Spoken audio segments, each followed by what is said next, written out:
I'm speaking here as an individual priest who believes in what has been described now, the traditionalist views of our Catholic doctrine.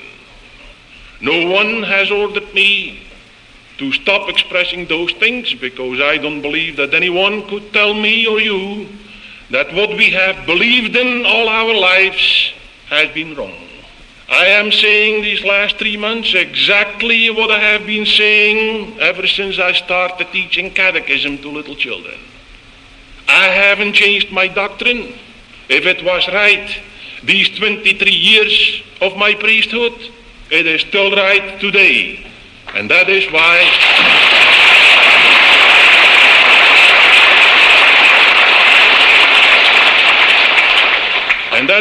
I want you people to know that you are not alone if you feel this way.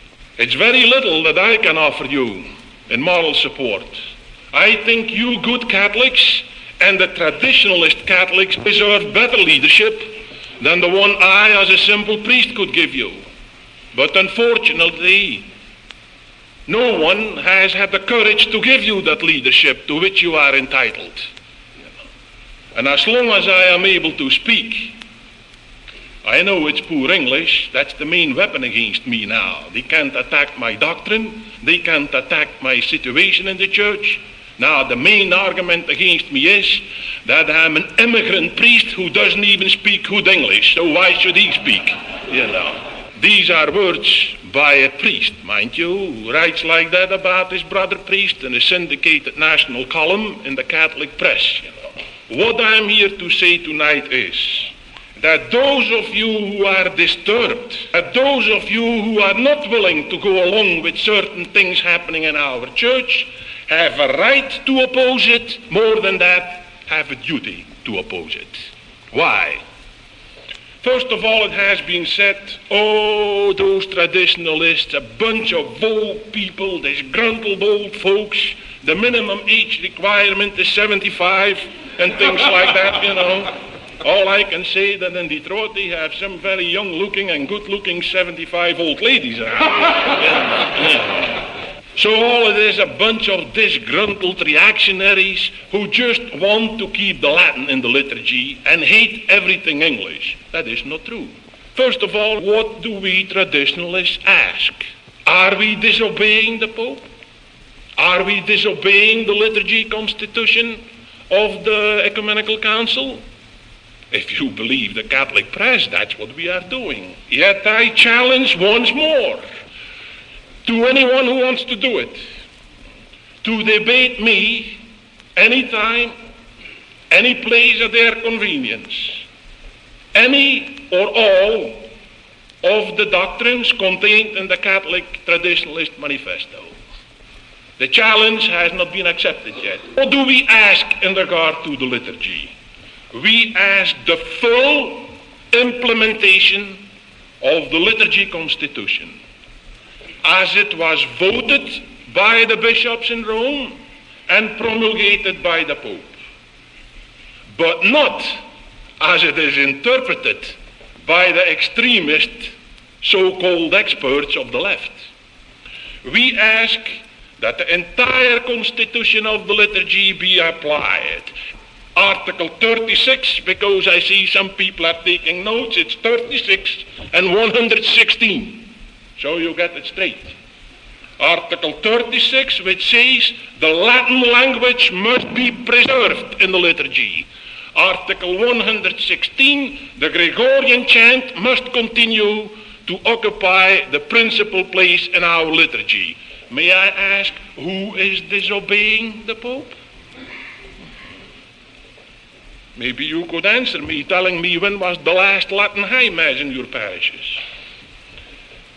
We want the entire constitution applied, and that means that in practice, do we want to put an end to the new vernacularized liturgy?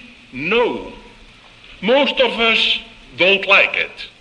There was no need for these changes, and according to our survey, and we interviewed more than 3 girls in Johns Hopkins, according to our survey, A small minority likes this new vernacularized noisy liturgy. I called it Hootenanny Liturgy.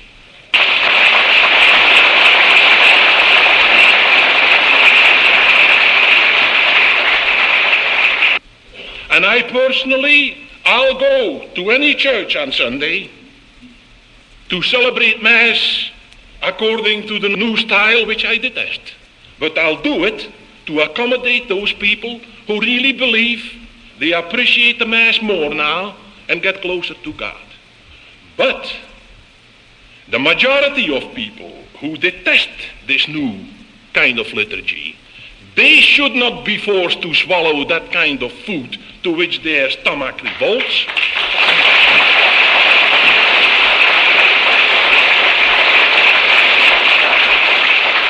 They should be given the same freedom which we grant to our opponents. This is the freedom inaugurated by the aggiornamento of the Second Vatican Council, not the dictatorial regimentation which is now forced down your throats. So who are the progressives? We or the liberals who believe in freedom for everyone who agrees with them?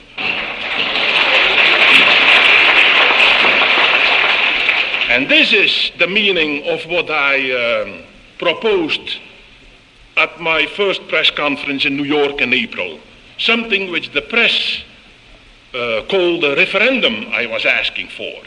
Now, I never used that word referendum.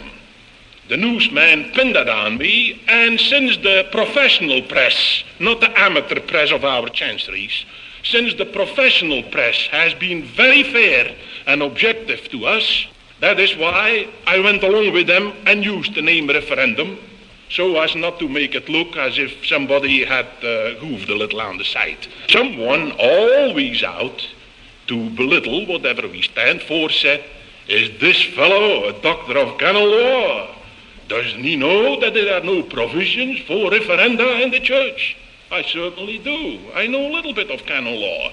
I know even all the canons which the extremists of the left are violating these days.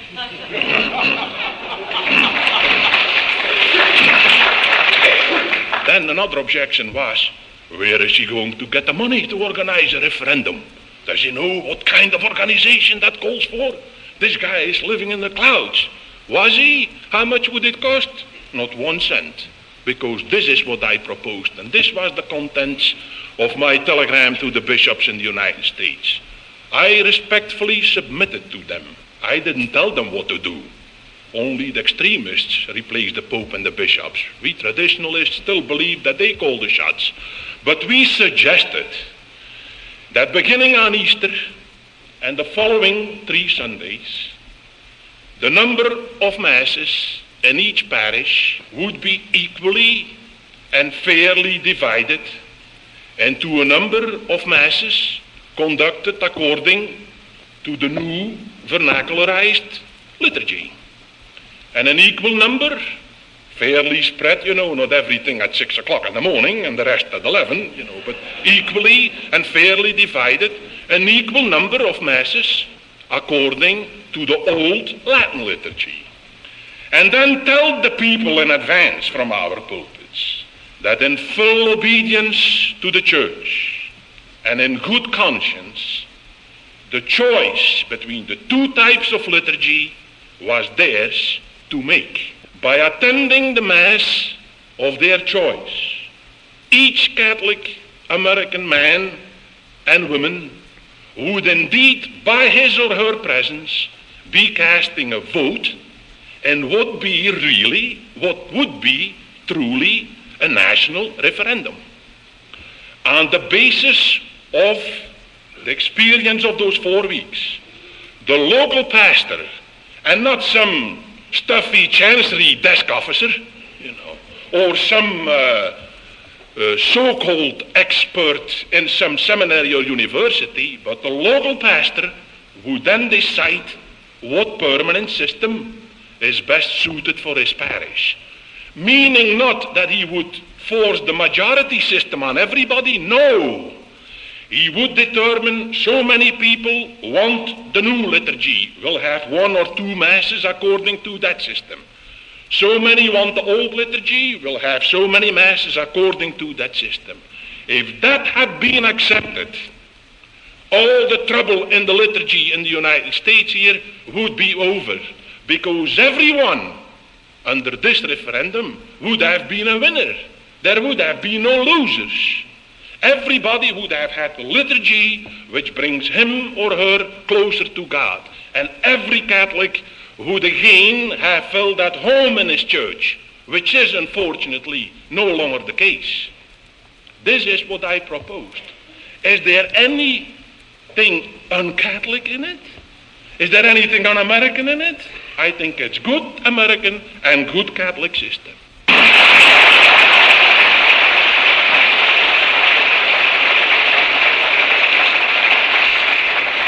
So this is where we stand in the field of liturgy. Anything wrong with it? This is precisely what they voted in Rome, because I cannot repeat sufficiently enough. The changes that are now forced down your throats were not made mandatory by the Vatican Council. I know what they did because I was there and I helped advise some of the principal bishops who wrote the exact text which is now abused to force you to swallow things which do not agree with your spiritual background. Rome left these things optional to the national hierarchies of the bishops. The American bishops could decide on their own whether and to what extent they wanted this new liturgy. And again, the so-called experts who are running our so-called Catholic press have deceived the people when they have told them that by a 2/3 majority the American bishops voted to make a uniform system all over the United States. That is not true. What they voted was that the new liturgy and the English and the Mass and what have you could be introduced in a diocese if the bishop wanted it. Now they can say that I don't know how to pronounce English, but I can spell it. And I know there is a difference between could and should.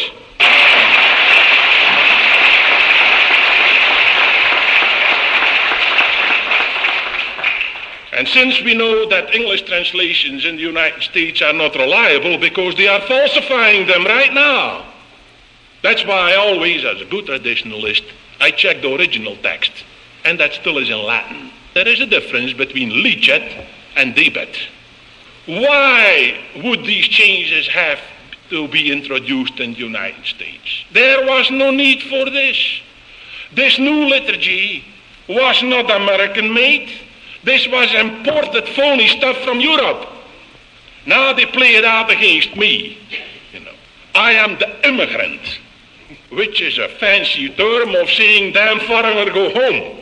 Now I think we have reached a rather low level when a priest who has been 16 years in the United States and was good enough for 13 years to train American priests, then all of a sudden call him a foreigner. I'm not talking now about the fact that the one who called me this within the last week, with all due respect, comes from a family that was still eating with their hands, while my folks were already fighting with Lafayette in the Battle of Yorktown. I'm referring to my great-grandfather.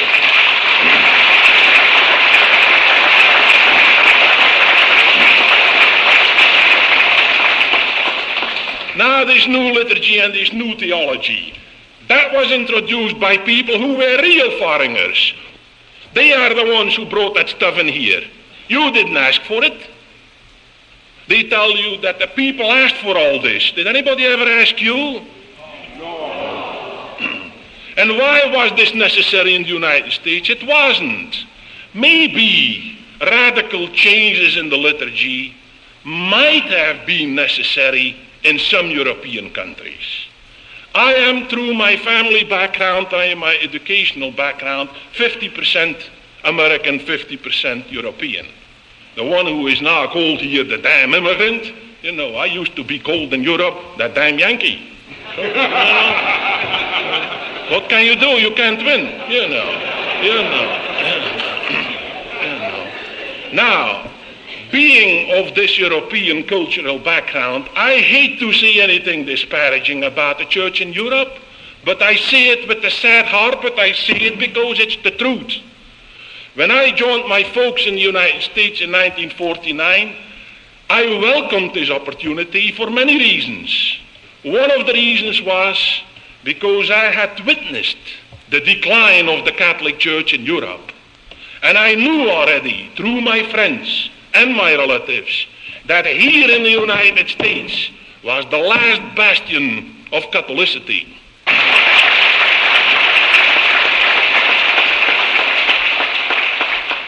Maybe they needed radical changes in Europe because their churches were empty. Even the so-called Catholic countries like Belgium, Italy, and France. I can tell you that the church there was losing ground. Despite the efforts of priests and bishops there, the church was going down and down. Maybe they needed radical changes. When you are losing your followers, you try something new. But why in the United States? Here the Catholic Church was growing in numbers and in quality. We were making converts by the thousands every year. Our Catholic practices, our Catholic Church may have been feared by some people, but they respected it. We were the last stronghold of the Catholic world. Our churches on Sunday here were a dignified thing to see. You are being insulted when you are told now by the new breed clergy that you never knew what the Mass was about. I spent the time in parish work. Besides 13 years in universities and seminaries, I have 10 years of parish ministry under my belt. And I still spent my 3 months vacation every summer doing parish work. I still volunteer on Saturdays and Sundays to keep in touch with the people. I know how the American people reacted to the church. You are being insulted when you are told now you never know what the church was. You never understood the Mass. You did. With the use of our Latin English Missal, you knew what went on in that altar there. You knew that that priest was there as the mediator between you and Christ, offering your prayers, whichever way you said it, with the missal, without, with rosary beads, whatever way it was. You knew that he placed it all on the paten and offered it to God the Father in the person of Christ who became present there during the consecration. You knew all that, and that's all there is to be known about the Mass. That's all we theologians know about it. Now you are being told you never knew what went on. An insult to the American Catholics, and I wonder how long you are going to take it. When foreign visitors used to come and see me, they couldn't believe their eyes. I knew what happened. Those foreigners used to tell me, look at those churches. Man at Mass, something unseen almost. And not talking, on a holy day of obligation, to see the people in cities like Detroit, Chicago, New York, come out of their offices, of their stores, during lunch hour in those days when we didn't have afternoon or evening masses, giving up their free lunchtime to attend Mass on a holy day of obligation. The church here was living. Why did we need those changes? Give me one good reason. No reason at all. I'm not an expert in sports, but I know one thing. When Mount St. Mary's College, which we also have besides the seminary, and I might say our college is better than our seminary these days, I'm also associate professor of the college, I know one thing. When our basketball team is winning, we don't throw in substitutes. We don't call timeouts.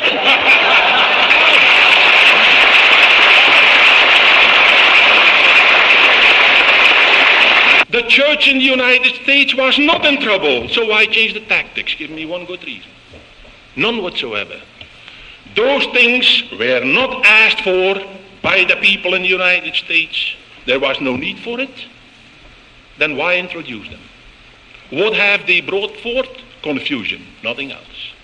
And if it is true what Saint Athanasius, I think it was, said, that the greatest victory of the devil is to create confusion, then by golly, he is winning these days.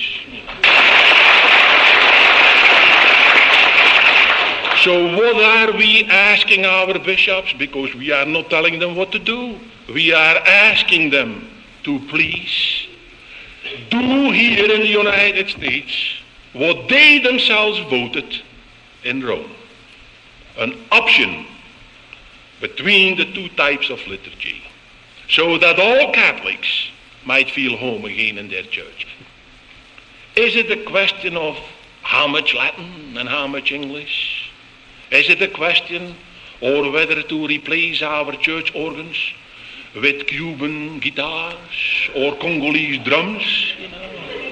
Is that the question? No, it is not. We are worried because these liturgical changes are pushed by certain people who want to create a climate in which much more serious changes would be possible.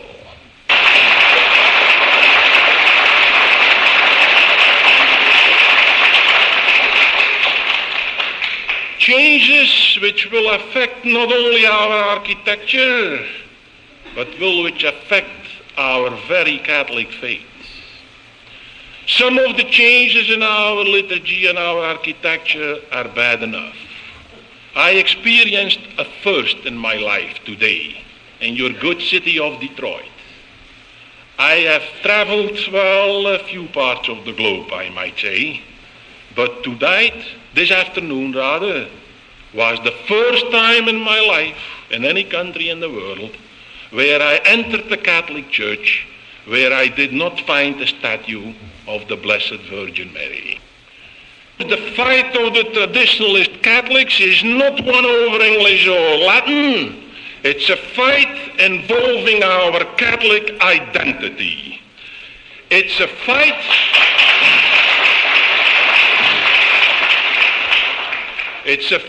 to oppose what I call, with all due respect for my Protestant friends, a fight to oppose the Protestantizing of the Catholic Church. That's what we fight for. The same forces that have subverted the best of our Protestant denominations are now subverting our Catholic Church. This is the pattern as I see it. Bring the Catholic Church down to the level of the Reformation. Bring the Reformed churches down to the level of the Deformation. And then create a vacuum in which there is only one thing to enter to: atheistic communism.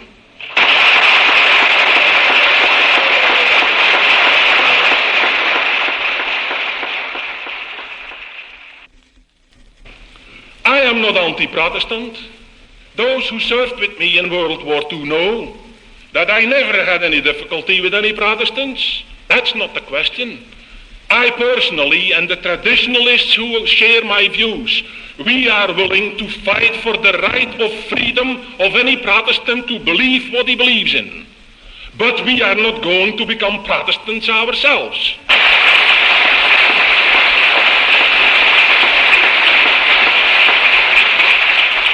I don't apologize that there is a Protestant Methodist University in Greencastle, Indiana, named after my grand-uncle. I don't apologize for it. I'm happy about it. You know, if I lose my job in a Catholic seminary, I may get one there.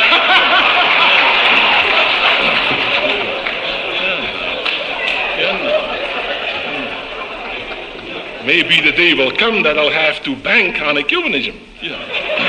Oh, that's another thing. I've been accused of being against ecumenism. No. One fellow asked me in New York, he said, "Father, are you against ecumenism?" I said, "No, because I'm an ecumenist. But I'm against Ecumaniacs." And I'm sure you know the difference. You know. And what precisely sets us Catholics apart from all other religions? Three things: Peter, Mary, Christ. Now, the three dogmas which are expressed by these words, Peter, Mary, and Christ, those are the dogmas which are now being undermined in our church, and that is what we are fighting. First of all, Peter. We Catholic traditionalists believe in the Pope.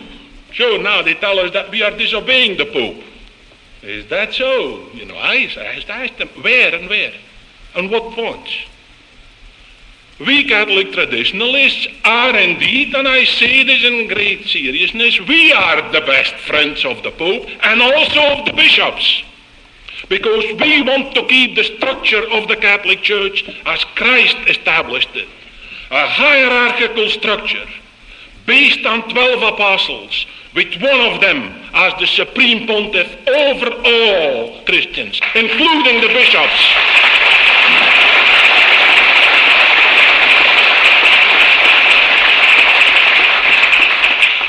We don't believe in 2,500 little popes. We believe in 2,500 bishops and one pope.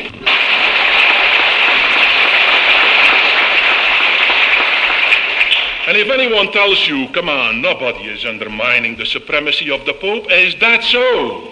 I'll give you a few examples.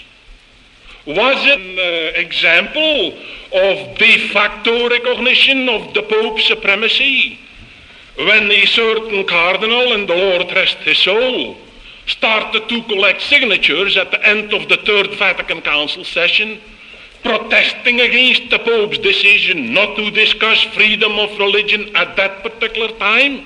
Was it? It was not. And we traditionalist Catholics are thankful to His Holiness Pope Pauw for rejecting that petition and letting the bishops know that he, the successor of Peter, is the pontiff over them also.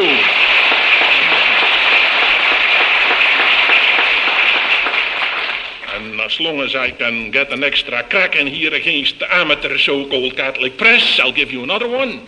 In regard to that petition, you have been reading continuously that the late Cardinal Meyer, with the help of the bishop, the rector of the North American College, Bishop Ray, collected within 1 hour over 1,000 signatures of bishops asking the Pope to change his mind, and in rather strong terms telling him that they regretted his unfortunate decision.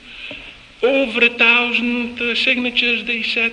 Is that so? I happen to have spoken to the one who collected those signatures, who received them in the name of the Holy Father.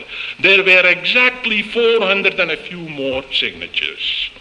Now, 400 out of 2,500 bishops, if my mathematics are still right, that's not such an overwhelming majority, And actually, I should know a little bit about mathematics. Believe it or not, I started my career as a professor of algebra, and some say I should have stuck with it.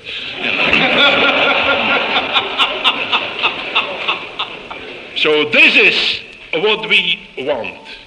And again, how you people are being deceived here. You are being told that the Vatican Council voted the collegiality of the bishops, meaning that the Pope doesn't have as much authority in the church as he used to. So this is the collegiality voted in the Vatican Council. Doesn't take 1 ounce of authority away from the Holy Father. And we are very grateful to the bishops who voted that doctrine, indicating very clearly that they too, the bishops, want to remain Catholic bishops. The second thing that sets us apart is Mary. The place of the Blessed Mother in our Catholic theology. Is it not being undermined these days? I just gave you an example in your own backyard here. It's a disgrace to remove the statues of the Virgin Mary from our Catholic churches. And I pity the soul of the priest who does.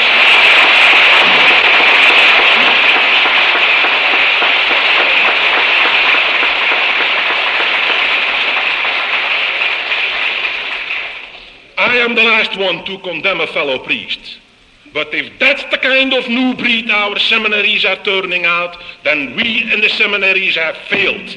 We traditionalist Catholics want to keep the Virgin Mary not only in our personal life, but in our church's public life. Am I exaggerating again? Am I blind when I see churches where the statues are thrown out? Or am I deaf when I see or when I hear that within the last week a pastor in the state of Pennsylvania goes on the pulpit and desecrates it by holding up rosary beads, tearing them apart and throwing them on the floor and say, this is all over with.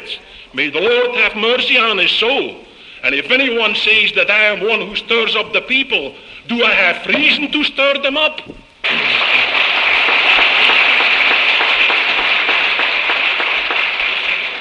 When we receive a directive in the Archdiocese of Baltimore that we are forbidden from now on to sing in our churches such traditional and yes, sentimental, and what's wrong with a little sentiment? When we are told that we are forbidden from now on, forbidden to sing or play in our churches such songs as Mother Dearest, Mother Fairest, Mother Dear Pray for Me, then we protest. Of course, they don't leave us without anything to sing. No. We have a choice now of other hymns. We have a choice between Martin Luther's Mighty Fortress, another Methodist church, and an Anglican one.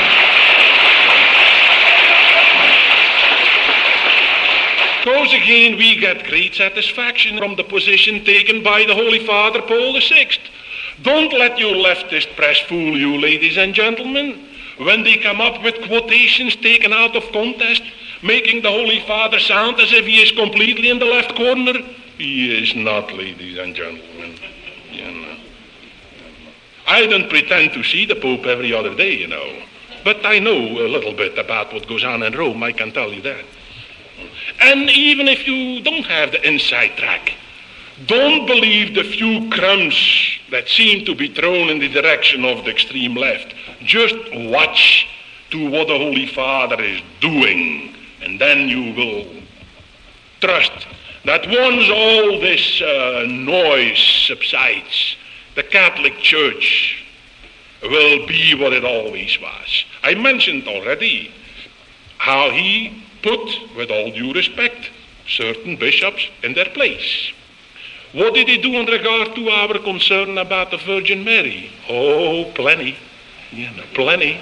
At the same session, the third session, when some bishops, wrote some of the Latin speeches which they only have understood, but which were put in front of them by some of their advisors, and if you ask me if that's the way they work, I should know. I was one of them. I still am. When they tried to say a few things which were rather unusual for a Catholic bishop to say, which were not exactly in line with the traditional high praises for the Virgin Mary, how did the Pope answer? By proclaiming the Virgin Mary Queen of the Church. That was last year.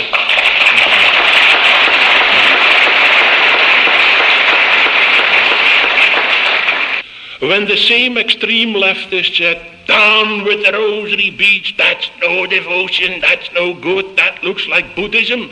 When they said, as that famous Indianapolis poem said, stop rattling them rosary beads, what did the Holy Father do? He published an encyclical this May. Maybe they didn't publish that in your famous Michigan Catholic.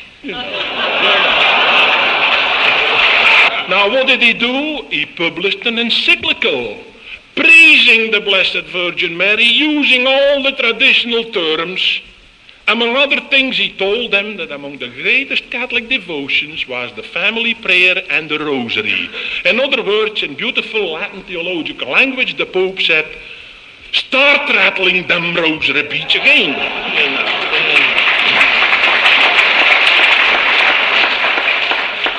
So if anyone tells you the Holy Father frowns on the traditionalist views, I still have to see the first indication of it. Because this is another thing I want to throw in here right away.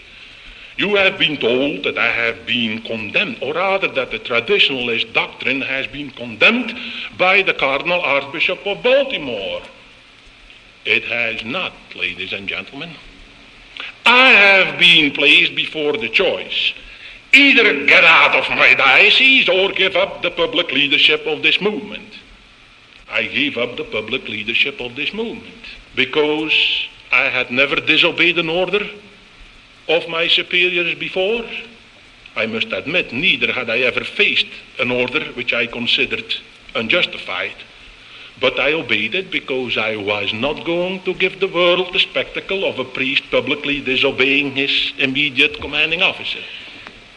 But I made it clear that this was a disciplinary directive affecting me. I was silenced without a hearing. I was silenced by special delivery mail. It is only later on that I was given a chance to explain my position, and my position was this: I don't care what happens to me personally. You never heard of me until 3 months ago, so the church did all right until 3 months ago without me. You know, if they throw me in the Potomac River next Sunday, the church will still go on without me, you know. But I asked then, is the doctrine of the Catholic traditionalist movement being condemned, or am I ordered, as a measure of discipline, to transfer the leadership? And I made it clear before I got the answer, and the answer was, of course, no. Because I made it clear, and this should be of interest to everyone in this room, that anyone, be he bishop, cardinal, priest, layman, lector, commentator, hootenanny guitar player, whatever he is, anyone who condemns or disagrees with the doctrine of the Catholic Traditionalist Manifesto is placing himself in open conflict with the Holy See, of which one of the highest officials examined the manifesto before I made it public, approved of it, and sent it back with quotation, his prayers and best wishes to you personally and to the man and woman for whom you speak. End of quotation.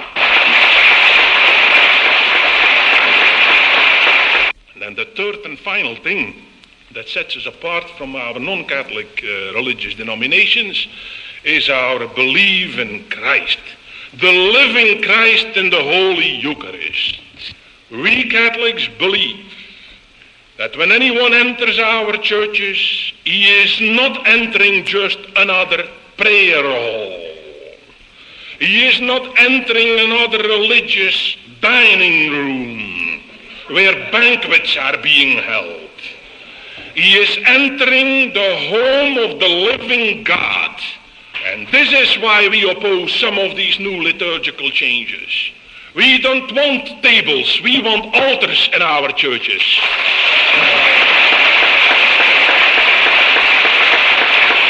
Because regardless of all those newcomers in the theological field tell us now, the Mass is not principally a banquet, a songfest. It is primarily a sacrifice. The renewal of the sacrifice of Calvary, that's what it is. And the communion is only a follow-up part to it. This is the Mass. And that is why we are not happy when our beautiful altars are now stripped. The altar until now was the sacrifice center. The altar also represented Christ among us. That is why we incensed it in our solemn masses. That's why the priest kisses it, because the altar represented Christ among us. That's why the gold and the silver and the marble, the best we could collect, we all placed it on our altars. Now all this has to go. Christ is no longer the principal person in the church. The presiding Buddhist priest is now.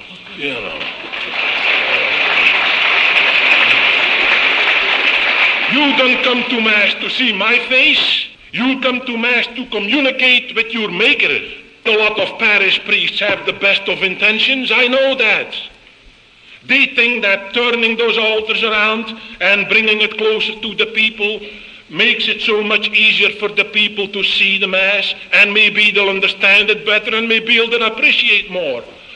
The steps going up to the altar, reminiscent of the mountain of Calvary, must go.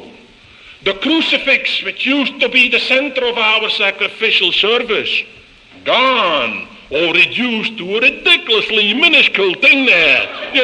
The one I carry in my pocket is bigger than the one I saw in the Detroit church this afternoon. We don't want that. We want our respectful liturgy kept, because that is an expression of our beliefs. There is an old other Latin saying, which anyone who ever studied comparative religion will agree with. Lex orandi, lex credendi. The way you pray is the way you end up believing. If they are changing our way of praying, are they trying to change our way of believing? That we refuse to do. This is what is at stake, ladies and gentlemen. And what are you going to do about it? Speak up about it. That's it. Because why? Am I attacking the bishops here? No, because I tell you this. I have a good number among the American hierarchy who call me their friend. I still have 32 is the number now. I picked 2 more up the last 2 months.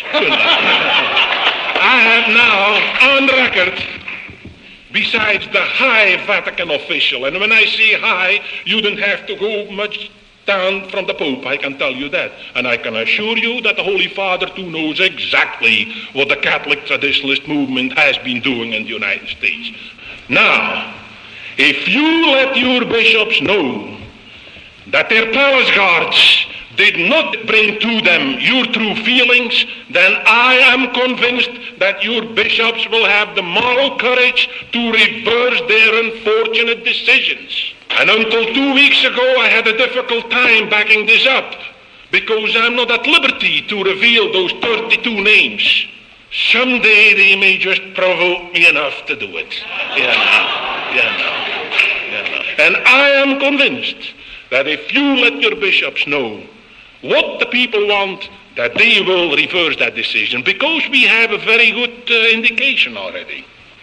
2 weeks ago, the Bishop of Reno, Nevada, Bishop Robert Dwyer, wrote for everyone to see it. He said this: the legend, he called it, should be stopped, that the approved English translations now used in the new liturgy were actually inspected and wanted by the Catholic bishops. He said 9/10 of the American bishops never had seen that new phony translation until it came out in public.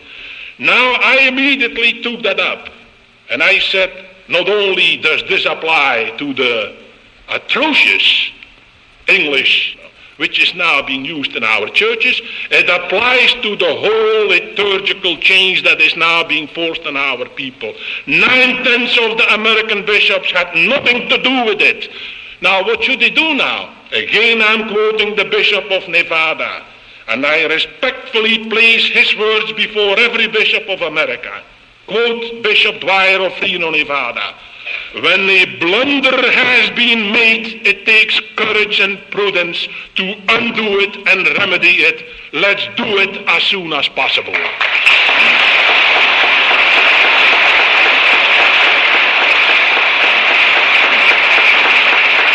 The question, very important, is this: do you have a right to speak?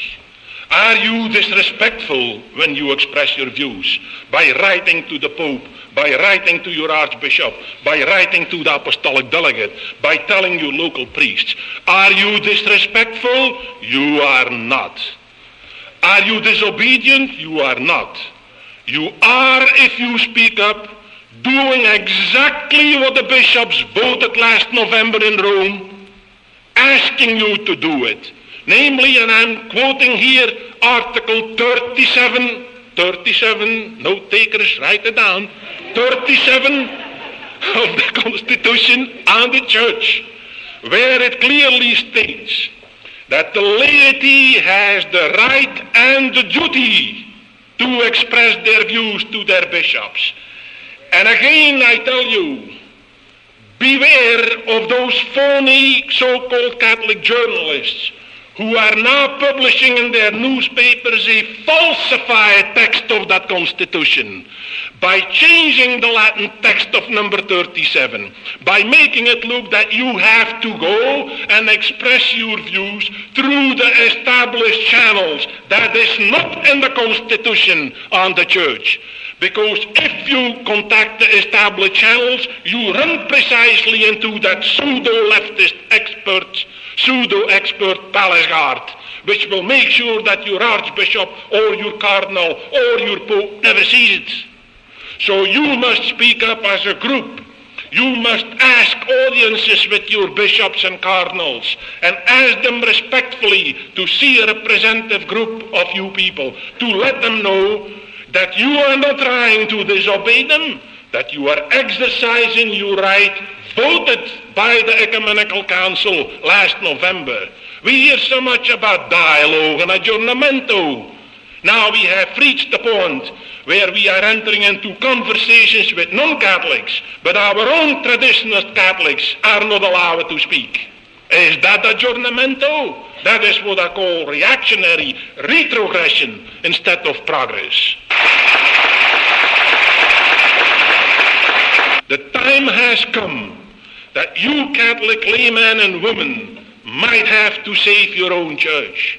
Sure, we know that we have insurance that the gates of hell will not prevail against the church. The church will always exist, but it might still exist in the catacombs. That we don't want. We ask our bishops to listen to us.